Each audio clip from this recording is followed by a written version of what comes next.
morning everyone. July 20th 2025 এখন সকাল বাজে 5:15।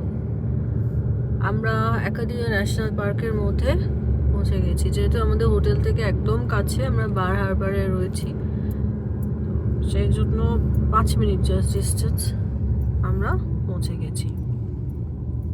একাডিয়া ন্যাশনাল পার্কের আরেকটা অন্যতম অ্যাট্রাকশন হলো সানরাইজ।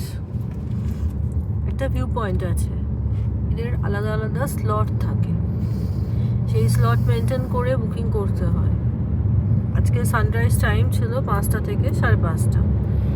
যেমন আজকে সানডে, টিকিট দিচ্ছে ফ্রাইডে, 5 মিনিটের মধ্যে টিকিট শেষ, মানে তৎকালের মতো অবস্থা হয়ে গেছে।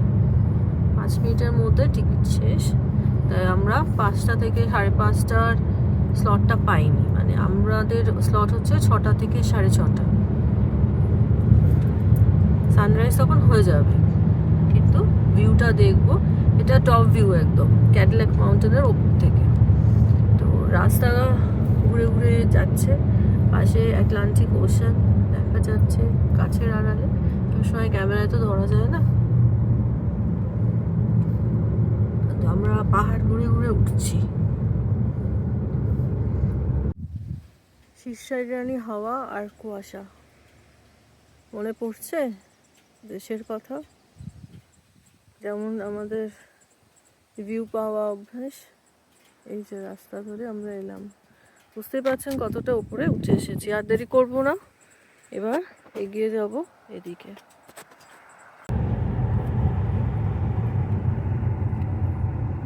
পাহাড়ের চেহারাগুলোই আলাদা না?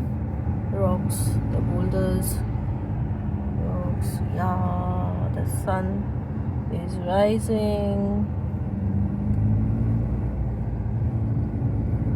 এখনো অনেকটা পথ যেতে হবে আমাদের।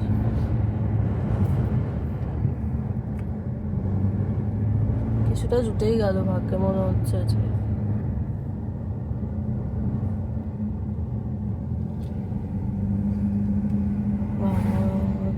কোথায় দাঁড়িয়েছে দেখুন, এখান থেকে ওরা ভালো রিভিউ পেয়ে যাচ্ছে।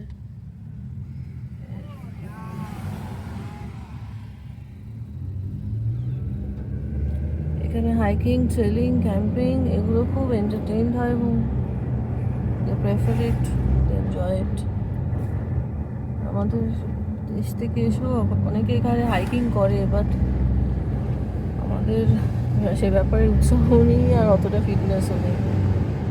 আরও এগিয়ে আবার দেখাচ্ছি গাছগুলো দেখুন, গাছের চেহারাও পাল্টে গেছে। যে শাটল সার্ভিস দাঁড়িয়ে আছে, জানি না, নট শিওর যে কালকের মধ্যে ব্যবস্থা আছে কিনা। আমরা আজকে নিজেদের গাড়ি নিয়ে এসেছি। প্রচণ্ড হাওয়া দিচ্ছে এবং বেশ ঠান্ডা, পুরো মেঘ। আমি একটু এগিয়ে যাচ্ছি।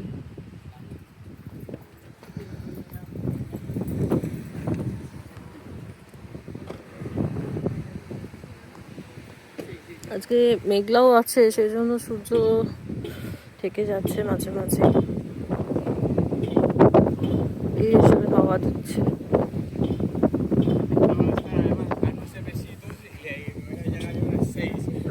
আমি একটু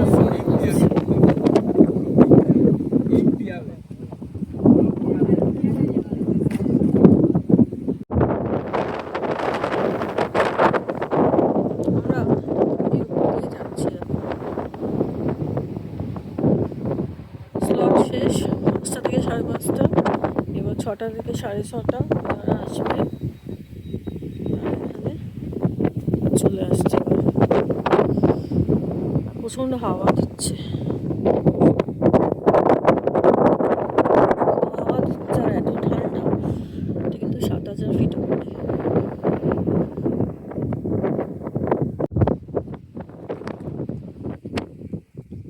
এত মেঘ হয়ে গেছে, প্রচণ্ড মেঘ।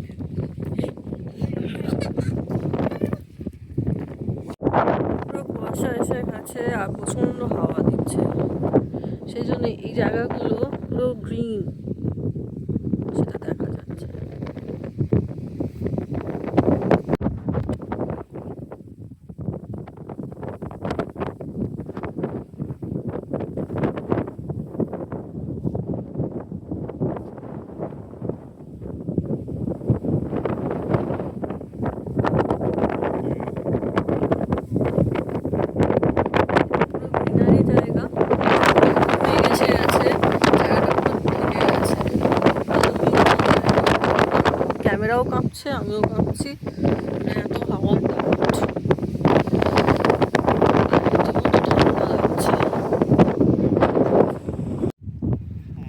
জাস্ট দেখুন কি অবস্থা হয়ে গেছে, পুরো মেঘে ভরে গেছে।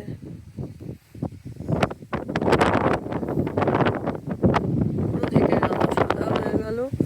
আর ওরা সেই নিচে নেমেই যাচ্ছে, আরো নেমে গেছে, দেখাচ্ছে সামনে নিচে ওরা আরো নেমে গেছে নিচে, এখানে নেমে চলে গেছে সব। মানে এখানে হাইকিং ট্রেলিং এই ব্যাপারগুলো খুব পছন্দ করে, আর ফিটনেসটাও খুবই ইম্পর্টেন্ট। একটা দুটো ফটো তুলতে পেরেছি মেঘটা আসার আগে, ওদের ভিউ খুব ভালো পাওয়া দেখে যাচ্ছে, পুরো মেঘে ভরে গেছে। এই রাস্তা দিয়ে নেমেছি, আর এখন যা সিচুয়েশন, গাড়ি নিয়ে রাস্তা দিয়ে যাওয়া যাবে না।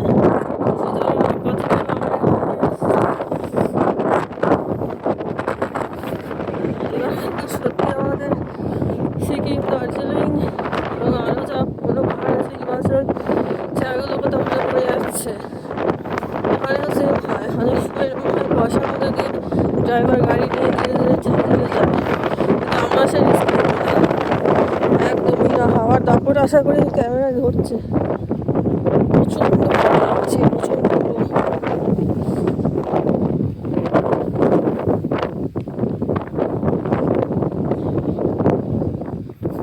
এখন যাওয়ার কোনো প্রশ্নই নেই।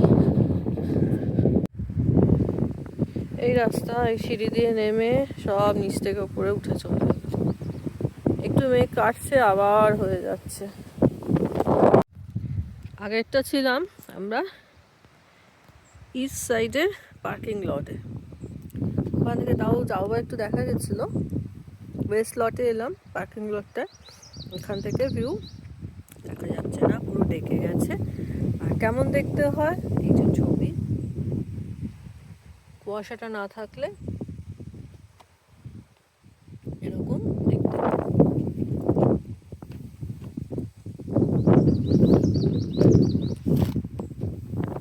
এবার নামাটা একটু টাফ আছে, আর রাস্তায় কুয়াশা এসে যাচ্ছে, ধীরে ধীরে ধীরে ধীরে নামতে হবে অনেকটা রাস্তা। এখন পুরো ছেয়ে গেছে। এই পাহাড়ি ফুলগুলো না দেখালে অসম্পূর্ণ থেকে যাবে।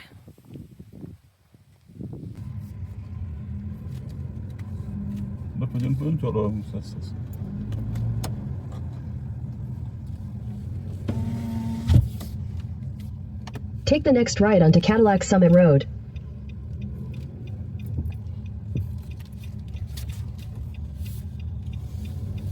Continue on Cadillac Summit Road for 3 miles.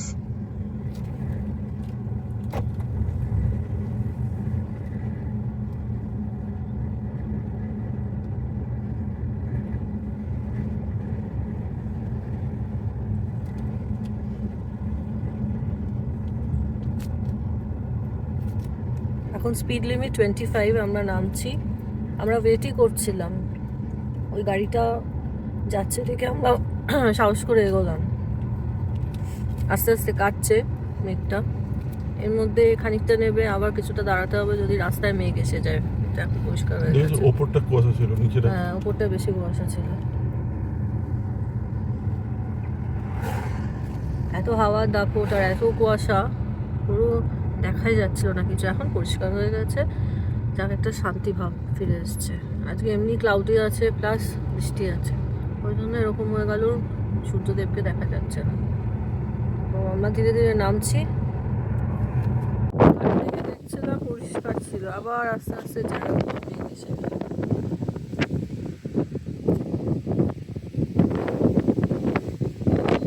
মেঘ এসে যাচ্ছে।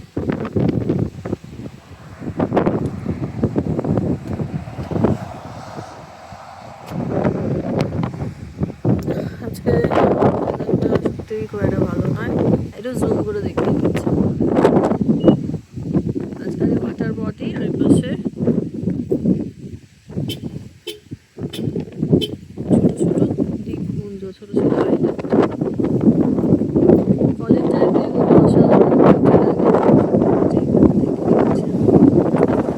এখানে তাও পরিষ্কার হয়ে গেছে ওয়েদার, তো আমরা বেরিয়ে যাচ্ছি। মেঘটা আবার এসে যাচ্ছে এখানে।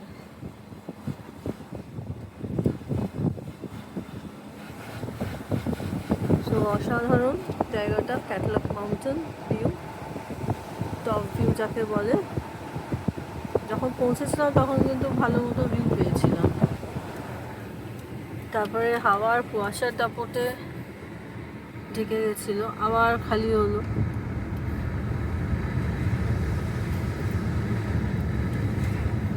আমরা ফিরছি এবার, হোটেলে যাব, বা ব্রেকফাস্ট সেরে হোটেলে যাবো, বা হোটেল থেকে এসে আবার ব্রেকফাস্ট করে বেরোবো, এরকম কিছু করে 10টায় চেক আউট আছে, আমরা বেরিয়ে যাবো আজকে কানেকটিকাটের উদ্দেশ্যে। আজকে সানডে, তো আজকে ফিরতে হবে আবার 5 ঘন্টা ড্রাইভ। কালকে ন্যাশনাল পার্কের মধ্যে দিয়ে যখন বাসে করে যাচ্ছিলাম, সেটা একটা জঙ্গল রাইড হলো, বা জঙ্গল safari.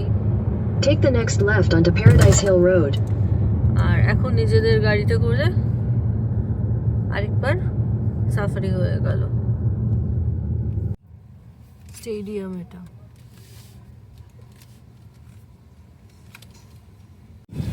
Bar Harbor gifts and clothing center. আর যেহেতু এখন সকাল 7টা বাজে, এখনো সব কিছু খোলেনি। এখানেও শপিং সেন্টার আছে।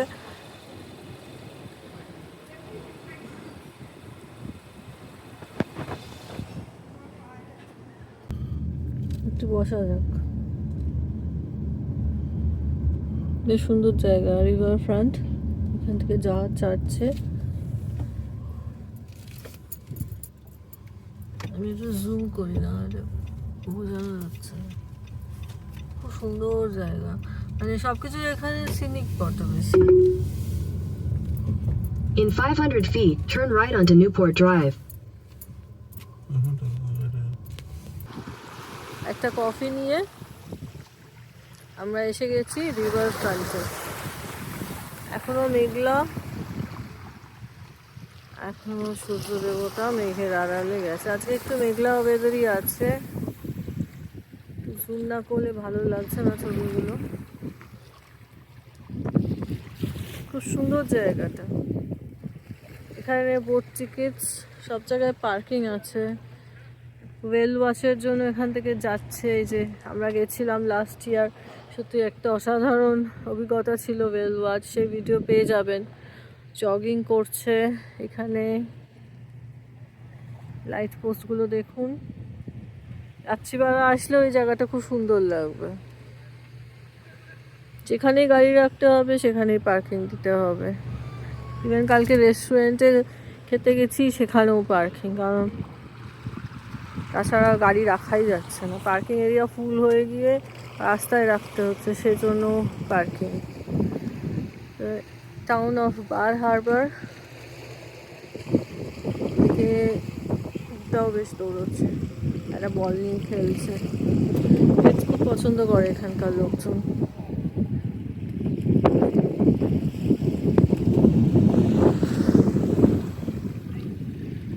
জলের আওয়াজ আশা করি পাচ্ছে।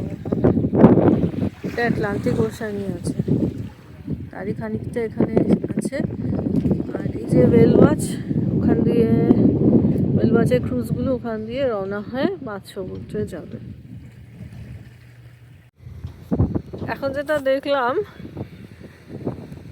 সব মাছ কালেক্ট করে গাড়ি করে সেগুলো মার্কেটে যাচ্ছে। এখানে সিসাইটি এরিয়া লবস্টার বা প্রন বা আরও যা যা সামুদ্রিক মাছ আছে সব তুলছে। শুধু জাহাজ বা যেখানে ইয়াচ যাই বলুন না কেন, চেহারাগুলো আলাদা, বাট কাজটা সেই একই হচ্ছে। সমুদ্রের ধারে মাছ তুলছে আর এই সব ট্রাকে করে সেগুলো মার্কেটে ট্রান্সফার হচ্ছে।